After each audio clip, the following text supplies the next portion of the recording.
Saudações anestésicas, sejam todos bem-vindos a mais uma aula do nosso Extensive e eu acho que você se lembra desse nosso amigo aqui, o nosso diagrama pressão-volume. Nós aprendemos a analisar ele lá na nossa aula de estação cardíaca e eu tenho certeza que você já consegue enxergar que a análise desse loop pressão-volume é uma ferramenta muito interessante para a gente poder estudar algumas propriedades do ventrículo dos nossos pacientes. Complacência, pré-carga, contratilidade, os volumes daquele coração. Só que tem uma coisa muito importante. O nosso coração, ele não trabalha sozinho. A gente precisa enxergar o nosso ventrículo esquerdo e a nossa circulação arterial como câmaras elásticas que estão ali muito ligadas, câmaras elásticas em série. O coração e o sistema arterial, eles estão ali ligados, relacionados anatomicamente, mas muito mais do que isso. Eles estão ligados funcionalmente. Então, para a gente poder compreender como que está o desempenho do sistema cardiovascular do nosso paciente, a gente precisa analisar as propriedades do ventrículo, só que em conjunto a gente precisa analisar as propriedades do sistema arterial. Então, quando a gente faz essa análise global, desse casamento entre esses dois, entre ventrículo e artéria, a gente vai conseguir saber com mais precisão como que está o desempenho do sistema cardiovascular. A gente precisa que tenha um perfeito casamento, um perfeito acoplamento entre ventrículo e artéria. E é isso que a gente conhece como acoplamento ventrículo-arterial. Para que o nosso sistema cardiovascular ele seja eficiente e desempenhe o papel dele de maneira adequada, eu preciso desse acoplamento funcionando. E eu sei que isso aqui é um assunto que deixa a gente muito assustado, Só que a gente vai desvendar esse mistério aqui. Então não fica com medo do acoplamento ventrículo-arterial e a gente vai fazer um combinado igual a gente fez lá na aula de diagrama PV. Se no final dessa discussão aqui você conseguir entender acoplamento ventrículo-arterial, deixa um comentário aqui para mim dizendo assim, olha, eu entendi. Só isso a gente já fica tranquilo. Se você não entender, deixa o comentário aqui para a gente poder entender onde que foi o ponto que gerou essa dúvida para a gente poder te explicar e poder melhorar na nossa explicação. Combinado? Pega uma água, pega um café, porque esse assunto aqui é um assunto que a gente já chega com preconceito e a gente vai precisar retirar isso aqui durante a nossa discussão. Pensa bem comigo. Não adianta eu ter uma pós-carga muito alta, uma pressão alta lá no meu monitor, se o coração ele não consegue ejetar o sangue contra aquela pressão. E da mesma forma, não adianta nada eu ter ali uma pós-carga muito baixa, aquele coração que contrai muito forte e a minha pós-carga está muito baixa. Porque o sangue que vai ser ejetado contra essa pós-carga muito baixa, ele vai acabar ali chuntando toda a minha árvore arterial e eu vou ter ali uma entrega deficiente de oxigênio para as minhas células. Então, quando a gente analisa o acoplamento ventrículo-arterial, isso vai me permitir entender como que o coração e o sistema arterial eles estão trabalhando de maneira conjunta. Então é isso que nós vamos discutir aqui hoje. Vamos aprender a analisar desempenho cardiovascular, relacionando função do coração, função ventricular, com função arterial. E apesar de muita gente achar que esse conceito de acoplamento ventrículo-arterial é um negócio mais recente, mais moderno, já tem mais de 30 anos que esse conceito existe, só que ele tem ficado aí mais popular nos últimos anos. E entender essa interação da contratilidade do coração com o sistema arterial permite que a gente consiga entender algumas doenças e também algumas condições ali fisiológicas. Por exemplo, aqui eu tenho o coração aqui representado de um jovem. Esse jovem, pessoal, ele tem uma artéria que é muito elástica, uma artéria muito complacente. Olha como que ela se distende. E agora eu quero que você compare aqui com a artéria de um idoso. Olha como que a artéria do idoso, a gente tem ali uma parede mais rígida, uma artéria menos complacente ali durante o batimento. Então aqui a gente tem um casamento que ele vai mudando naturalmente ao longo do tempo. Só que para esse casamento aqui ele funcionar, para esse casamento dar certo, o ventrículo ele precisa ceder um pouco, ele vai cedendo ali ao longo dos anos, ele começa a sofrer algumas alterações estruturais para poder manter esse casamento, esse acoplamento dentro da normalidade. Mas como que a gente vai avaliar o acoplamento ventrículo-arterial? Bom, para isso, nós vamos voltar lá no nosso loop PV. A gente já aprendeu a analisar o ciclo cardíaco nesse loop. Então, se você tem alguma dúvida, volta lá na aula de ciclo cardíaco que a gente explicou isso aqui nos mínimos detalhes, todos os pontos. A gente entendeu lá muito bem sobre a relação pressão-volume no final da diástole, lá no final da sístole. Entendemos aí os estágios do nosso ciclo cardíaco nesse loop e também entendemos muito bem como que é desenhada a relação PV no final da diástole e a relação PV no final da sístole.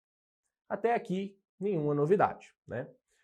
Só que para a gente poder analisar esse acoplamento entre o coração e o sistema arterial, a gente precisa colocar os dois na mesma unidade. Igualzinho a gente faz nas equações, né, nas nossas contas de matemática. As coisas têm que estar na mesma unidade. Nós precisamos que tanto a função sistólica do ventrículo quanto as propriedades arteriais, elas sejam expressas na mesma unidade. Qual que é essa unidade que iguala a análise do ventrículo com a análise da artéria? Pessoal, a unidade que faz isso? Elastância, tá? Lembra que a gente falou de elastância quando a gente analisou esse loop? Elastância, variação de pressão para cada variação de volume. E como que a gente vai analisar a elastância no ventrículo e a elastância na artéria? É isso que a gente vai entender aqui agora. Então vamos lá com bastante calma.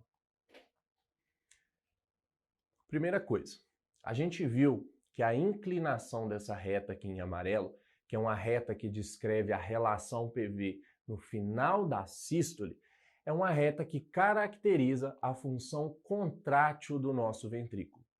Quanto maior a inclinação, maior a contratilidade. E é a inclinação dessa reta que define a elastância do meu ventrículo no final da sístole. A sigla em inglês é essa aqui, pessoal. EES, tá? De elastância end systolic, tá? Elastância no final da sístole. E olha que coisa interessante. A análise dessa elastância ventricular, ela é praticamente insensível a variações que a gente vai ter na pré-carga e na pós-carga. Essa elastância ventricular, ela tem relação, na verdade, com a contratilidade do ventrículo. Quanto mais inclinada é a reta, maior é a contratilidade, maior é a elastância. Ou seja, maior elastância, o que eu estou dizendo? Maior é a variação de pressão para cada variação de volume. Calma, eu sei que pode estar um pouco confuso, só que eu vou começar a te dar alguns exemplos. Olha aqui comigo. Aqui eu tenho representado um loop PV, digamos assim, basal de um paciente qualquer, e isso aqui está representando, então, ali a curva da minha contratilidade, né? A elastância desse coração no final da sístole, tá? Essa curva está me representando isso. Agora nós vamos administrar um medicamento aqui misterioso para esse paciente e a gente vai ver o que acontece com essa curva depois que eu administrar esse medicamento. Olha só. Depois que eu administrei esse medicamento aqui, pessoal, esse medicamento mudou a reta, esse loop mudou. E agora esse loop modificado, que está mostrando aqui o meu ciclo cardíaco, perceba que agora eu tenho uma reta de elastância que está mais inclinada. Quanto maior a inclinação, maior a contratilidade, maior a elastância. Sabe qual que é esse medicamento misterioso aqui? É um inotrópico positivo, era a dobutamina. Então aqui nós temos um aumento da contratilidade, que é demonstrado aqui por essa reta mais inclinada. Mas veja o seguinte, se eu pego aqui um intervalo de pressão, aqui entre P1 e P2, a gente consegue ver que esse meu coração aqui representado em azul, que foi o coração que recebeu a dobutamina, ele varia a pressão dele de V1 para V2, quando a gente tem essa variação de pressão de P1 para P2. Agora faz o seguinte, vamos comparar aqui com esse coração em amarelo, esse coração que não recebeu dobutamina. Olha como que nesse caso aqui, a variação de volume foi muito maior, se a gente comparar aqui no eixo X, a variação de volume foi muito maior para uma mesma variação de pressão. Então isso aqui está me mostrando que a elastância do coração azul é uma elastância maior que a elastância do coração amarelo. E você lembra que elastância é o contrário da complacência, certo? Pois é. Em azul, eu tenho um coração menos complacente, um coração com maior elastância. Em amarelo, eu tenho um coração com mais complacência, com menor elastância. Tranquilo, pessoal? Agora olha só. Agora nós vamos ver o que acontece se eu administrar o contrário agora, se eu administrar esmolol nesse coração. O esmolol, ele reduz a contratilidade desse coração. A nossa reta agora, então, vai se desenhar menos inclinada, mais retificada. Então, aqui eu tenho uma contratilidade menor, eu tenho uma elastância ventricular menor. Então, perceba que quando a contratilidade ventricular muda, a elastância muda de maneira proporcional. É nessa reta que a gente vai analisar a nossa elastância ventricular, a nossa contratilidade. Tá? Elastância ventricular está lá em cima, ó. É igual à inclinação da reta da nossa relação PV no final da sístole. Então agora nós já entendemos como que a gente analisa a elastância ventricular. A gente precisa entender como que a gente analisa o outro componente desse nosso casamento, a nossa elastância arterial. A elastância arterial, pessoal, ela representa de maneira bem simples todas aquelas forças que se opõem à ejeção ventricular. Esse termo aqui, ele é familiar para você? Qual que é a força que se opõe à ejeção do ventrículo, né? Que se opõe à ejeção do sangue ali pelo ventrículo?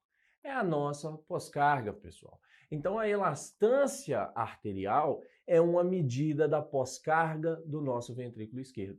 Como que a gente encontra essa pós-carga, essa elastância arterial aqui no nosso loop PV? A gente viu isso lá no módulo de fisiologia cardíaca, mas só para relembrar aqui. Elastância é uma relação, então, da minha variação de pressão sobre a variação de volume.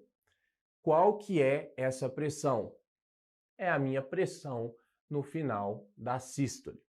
E qual que é esse volume? A gente vai olhar o nosso volume sistólico. Se a gente traçar, então, uma reta, saindo aqui, ó, do volume sistólico e passando lá pela minha pressão no final da sístole, a inclinação dessa reta que eu desenhei aqui em verde representa a minha pós-carga, né? Representa a minha elastância arterial. Então, é por isso que lá na aula de fisiologia eu te disse uma coisa muito importante. Eu te disse que esse ângulo que é formado aqui representa a minha pós-carga. Quanto menor é esse ângulo, significa que a minha reta ela está mais inclinada. Nesse caso, eu vou ter uma maior pós-carga. A minha pós-carga vai estar aumentada. A minha elastância arterial está aumentada. E para a gente poder calcular a elastância arterial, basta então que eu pegue ali a minha pressão no final da sístole e pegue aqui o meu volume sistólico. Quando eu faço esse cálculo aqui, eu consigo entender qual que é a minha elastância arterial. Então é o seguinte, da mesma forma que a elastância ventricular foi proporcional ali à contratilidade, a elastância arterial ela é proporcional, representada aqui pela nossa pós-carga. Então, se a pós-carga aumenta, a pressão no final da sístole aumenta, enquanto o meu volume sistólico reduz. E com isso, o meu ventrículo ele precisa o quê? Ele precisa gerar mais pressão para poder abrir aquela válvula aórtica. Vamos ver isso aqui para a gente consolidar com alguns exemplos. Mais uma vez, tenho aqui um loop PV de um paciente qualquer e está representada aqui a elastância arterial desse paciente. Vamos administrar para esse paciente fenilefrina. Fenilefrina vai causar ali uma vasoconstrição, aumentando a pós-carga desse paciente, certo? Como que eu vou enxergar isso aqui no meu loop? Olha só, pessoal, a gente tem um aumento da inclinação dessa reta. Isso aqui demonstra para mim o quê? Isso aqui demonstra um aumento da elastância arterial, um aumento da pós-carga. E se eu administrar, por exemplo, um vasodilatador, o nitroprussiato aqui, por exemplo, eu vou fazer exatamente o contrário. Eu vou ter uma redução da inclinação dessa reta. Em outras palavras, eu tenho aqui uma redução da pós-carga, uma redução da elastância arterial. Agora que a gente já entendeu que a elastância ventricular é uma medida da função sistólica, da contratilidade do coração, e que a gente entendeu também que a nossa elastância arterial é uma medida da pós-carga, onde é que a gente vai conseguir enxergar esse acoplamento entre ventrículo e sistema arterial? Olha que legal isso aqui. O ponto que marca esse acoplamento é exatamente onde essas duas retas se encontram. E a gente pode analisar esse acoplamento de uma maneira matemática. A gente pode enxergar o acoplamento ventrículo-arterial analisando aqui uma razão muito simples, analisando a razão entre a elastância arterial e a elastância ventricular. E agora eu quero entender aqui com vocês como que a análise desse acoplamento ventrículo-arterial está relacionado com o desempenho do coração em algumas situações clínicas.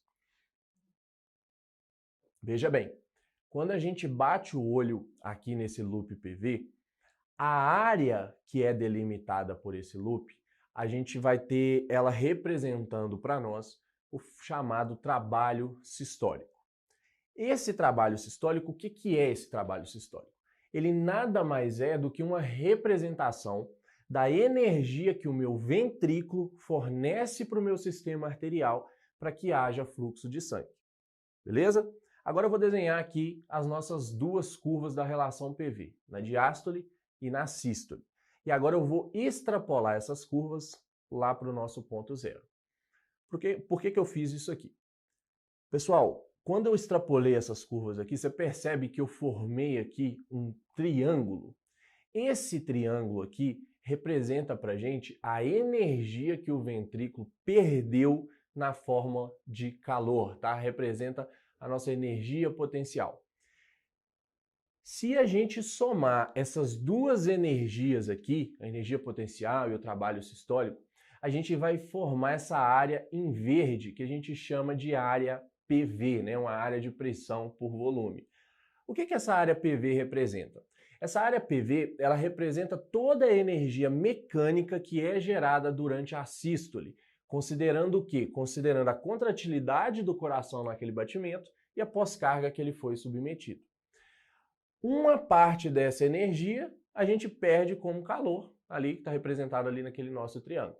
E uma parte ela é efetivamente usada para poder impulsionar o sangue para frente, que é a função do nosso coração, que está dentro aqui da área do nosso loop PV. Por que isso aqui é importante? Olha só, essa área PV ela se correlaciona com um dado muito importante. Ela tem correlação com o consumo de oxigênio do nosso miocárdio. A gente sabe que o objetivo do sistema cardiovascular é fornecer um débito cardíaco adequado para poder atender às demandas metabólicas do nosso corpo e para poder ele, gerar pressão sanguínea suficiente para perfundir os órgãos. E para isso, pessoal, esse nosso sistema cardiovascular, ele precisa ser o mais eficiente possível. Ele precisa cumprir essa função gastando a menor quantidade de energia possível. Para entender essa questão de eficiência, basta a gente pensar no motor de um carro, tá? O coração é como se fosse o motor de um carro. Vamos imaginar aqui esses dois carros que a gente vai conseguir entender bem essa questão de eficiência energética do ventrículo.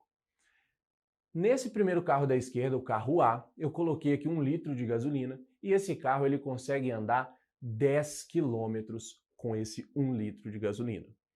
Já no meu carro aqui mais à direita, o carro B, eu coloquei o mesmo 1 litro de gasolina e esse carro só andou 5 quilômetros. Qual desses carros tem o motor mais eficiente? Qual motor que está gerando mais trabalho, gastando menos energia, menos combustível? É o motor do carro A. Concorda comigo? Como que eu concluí que o motor do carro A ele é mais eficiente? Eu analisei uma relação muito simples. Eu analisei a quilometragem que ele andou em relação à quantidade de combustível que ele consumiu. O que eu quero dizer para você? Eu quero dizer o trabalho que esse carro gerou em relação ao tanto de energia que ele consumiu. No nosso coração, essa relação é a mesma coisa. Como que eu analiso a eficiência do meu ventrículo? Eu olho para o trabalho que ele gerou, o trabalho sistólico. E eu vou correlacionar esse trabalho sistólico em relação ao tanto de energia que esse ventrículo consumiu, em relação ao tanto de O2 que esse ventrículo consumiu. Como que eu consigo estimar o meu consumo de O2? Eu consigo estimar o meu consumo de O2 aqui, pela minha área, pressão, volume. Ah, Charles, eu não estou conseguindo entender isso aqui não sei em que ponto que você está querendo chegar com isso. Calma, só mais um pouquinho que já vai fazer sentido, preciso dessa base aqui para que faça sentido para você. Pessoal, é exatamente ali no ponto que a gente tem o nosso acoplamento entre o ventrículo e o sistema arterial, que está representado aqui por esse ponto vermelho, que o nosso organismo vai ter um débito cardíaco e uma pressão arterial que vai manter o nosso corpo funcionando. É nesse ponto que a gente está vendo essa relação. Para a gente conseguir esse acoplamento ideal, né, um acoplamento bom, um bom acoplamento entre o ventrículo e o sistema arterial, o nosso sistema cardiovascular ele faz o quê? Ele vai poder variar a contratilidade e ele vai poder variar a pós-carga. Quando a gente está ali numa situação de repouso, a contratilidade e a pós-carga, elas são acopladas de uma forma que a gente tem o máximo de eficiência possível. Nessa situação de acoplamento, a gente vai ter um acoplamento ventrículo arterial ali próximo de meio em um estado de repouso. Ou seja, a relação da minha contratilidade, da minha pós-carga e da minha contratilidade vai estar uma relação de meio. O que isso está me dizendo? Que a minha elastância arterial, a minha pós-carga, ela é menor do que a minha elastância ventricular, a minha contratilidade. Nessa situação aqui, o meu ventrículo está sendo muito eficiente. Ele está gerando trabalho sem gastar muita energia. Só que vamos entender o outro lado da moeda. Se esse coração aqui é submetido a alguma situação de estresse, por exemplo, o que o ventrículo faz? Pensa, por exemplo, uma situação de alta demanda, né? Quando você começa a correr, por exemplo, ou um paciente que está entrando em um quadro de choque. O que o ventrículo faz? O ventrículo ele começa a abrir mão da eficiência para ele poder maximizar o trabalho que ele precisa fazer. Nessa situação, nós vamos ter então uma elastância arterial que se iguala à elastância ventricular, tá? Contratilidade pós-carga. Nesse momento aqui, a gente vai ter um acoplamento ventrículo-arterial igual a 1. Aqui eu estou diante de um cenário em que nós temos o acoplamento máximo entre ventrículo e artéria. Aqui o coração está fazendo o quê? Ele está sendo mais eficiente que ele pode. Ele está transferindo o máximo de energia que ele consegue para as artérias. Então, em condições normais, o ventrículo ele meio que se organiza ali metabolicamente de uma maneira que ele minimiza o consumo de O2, o que vai aumentar a eficiência dele. Só que quando esse sistema cardiovascular está sob algum estresse, aí ele opera de forma a maximizar o trabalho sistólico. E aí ele chega no acoplamento máximo ideal entre ventrículo e artéria. Nesse caso, eu vou ter aí um resultado de elastância arterial sobre elastância ventricular igual a 1. E além da análise desse acoplamento no loop pressão-volume, a gente pode analisar esse acoplamento por meio de alguns dados que o ecocardiograma do paciente traz para a gente. A gente pode calcular isso dividindo o nosso volume sistólico final do ventrículo esquerdo pelo nosso volume sistólico. Olha só esse exemplo que eu trouxe aqui para vocês. Aqui tem alguns dados de um ecocardiograma, então nós vamos pegar esses dados e nós vamos aplicar nessa fórmula que eu mostrei para vocês. Nós temos aqui um volume sistólico final de 105, né? E nós temos um volume sistólico de 45. 105 dividido por 45 vai me dar um resultado aí de 2,3. Então, o valor do acoplamento ventrículo-arterial desse paciente que está aqui no eco é um acoplamento de 2,3. Não entendi. O que isso quer dizer, um acoplamento de 2,3? Pessoal, se você tiver que guardar uma coisa dessa aula aqui, é o que eu vou falar a partir de agora. Quando o valor do acoplamento ventrículo-arterial ele for igual a 1, a gente está diante de um quadro de normalidade, tá? Isso aqui é normal, um acoplamento ventrículo-arterial igual a 1. Agora, quando o valor do acoplamento ventrículo-arterial dessa conta aqui for maior do que 1, nós, na verdade, não tem nada acoplado. Nós estamos diante de um paciente que tem um desacoplamento ventrículo-arterial. Nesse cenário aqui de desacoplamento, o trabalho sistólico do coração, a eficiência do nosso ventrículo está comprometida. O coração ele não está conseguindo exercer sua função adequadamente. Em que situação que a gente vai ter esse desacoplamento entre ventrículo e o sistema arterial? Olha para a fórmula que fica simples da gente entender. Para esse resultado aqui de elastância arterial sobre elastância ventricular ser maior do que 1, a gente precisa que a elastância arterial seja muito alta, ou seja, que a minha pós-carga seja maior que a minha elastância ventricular, a minha contratilidade. Então, se eu estiver diante, por exemplo, de um aumento da pós-carga, isso vai levar a um desacoplamento ventrículo-arterial. Olha como que eu veria isso aqui no nosso loop PV. Tá vendo aqui? A gente teve aqui uma reta de elastância agora mais inclinada, demonstrando que a gente teve aí uma pós-carga aumentada. Isso aqui poderia acontecer, por exemplo, num quadro de tamponamento cardíaco, em que a gente tem ali um aumento grande da pós-carga. Poderíamos encontrar exatamente essa relação. Isso aqui também acontece com o que eu falei para vocês lá no início, Naturalmente, isso aqui acontece com os idosos. A gente tem um sistema arterial que é mais rígido nos idosos, com isso a gente tem um aumento da nossa elastância arterial. O coração ele vai ao longo do tempo, mantendo esse acoplamento às custas de mudanças na contratilidade, mudanças estruturais, que vão ali com o passar do tempo levando a um aumento compensatório da elastância ventricular, que é uma resposta normal do organismo. Isso acontece no envelhecimento. Bom, e qual que é uma outra situação, uma outra forma que a gente tem de ter esse desacoplamento? Isso aqui, pessoal, pode acontecer também nos casos de insuficiência cardíaca, nos casos de choque cardiogênico. A gente tem, nesses casos, uma redução da elastância ventricular, uma redução da contratilidade. Se a gente olhar aqui para o loop PV, o que a gente vai ver? Pensa aí, como que essa nossa reta da elastância ventricular vai caminhar? A gente vai ter uma redução da inclinação da reta. Essa reta representa a minha contratilidade, Se eu estou ali com aquele paciente com choque cardiogênico, insuficiência cardíaca mais grave, a gente tem essa redução da contratilidade. Agora, pessoal, pensa o seguinte, estou ali com aquele paciente em choque cardiogênico, um paciente que está mal perfundido, um coração ruim, com aquela pressão bem limítrofe. Você chega ali desavisado e você resolve subir a pressão desse paciente. Você começa a nossa boa e velha noradrenalina, norinha ali que resolve, Pressão mais baixa, vamos começar essa nora. O que vai acontecer se você começar a noradrenalina nesse paciente que está com o sistema ventricular arterial dele ali desacoplado? Esse coração aqui, pessoal, é um coração que é muito sensível à alteração de pós-carga. Quando você começar a noradrenalina para ele, a gente vai ter um aumento da pós-carga. E isso vai desacoplar ainda mais o ventrículo do sistema arterial. Olha como que o volume sistólico desse último loop que eu desenhei aqui, ele reduziu muito, uma área muito pequenininha ali de volume sistólico.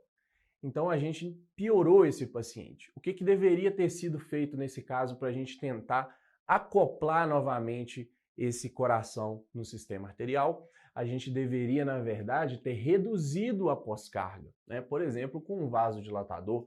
Se a gente reduzisse a nossa pós-carga, a nossa elastância arterial, a gente conseguiria melhorar bem a eficiência do ventrículo, porque a gente melhoraria o acoplamento ventrículo-arterial. É por isso que nesses casos, esses casos de insuficiência cardíaca descompensada, geralmente a gente entra com um inotrópico e um vasodilatador quando a gente tem essas possibilidades. Então, o que precisa ficar claro para vocês aqui nessa discussão? O acoplamento ventrículo-arterial, ele é um determinante central do desempenho e da eficiência cardiovascular. E quando a gente fala de choque circulatório, né, aí pode ser qualquer um deles, né, obstrutivo, cardiogênico, hipovolêmico, distributivo, enfim. Em cada um desses tipos de choque, nós vamos conseguir encontrar um padrão específico de acoplamento ventrículo-arterial. Então, se a gente sabe analisar esse acoplamento, a gente consegue traçar qual que é a melhor estratégia de tratamento para poder abordar determinado tipo de choque. Então, pessoal, agora, né, que a gente dominou aqui esse monstro, né, você não vai mais ficar assustado quando você encontrar essa análise aqui nos vários tipos de choque que a gente vai encontrar na nossa prática e na nossa prova. E eu tenho certeza que você vai acertar sem muitas dificuldades aí qualquer questão que aparecer sobre acoplamento ventrículo-arterial. Me dá um feedback aqui embaixo do que você achou dessa aula. Se você pegou a referência aqui desse filme, comenta aqui também pra gente, tá? E qualquer dúvida, a gente está disponível aí para tirar as dúvidas de vocês. Te vejo em breve para a gente seguir mais algumas discussões. Um abraço, se cuide.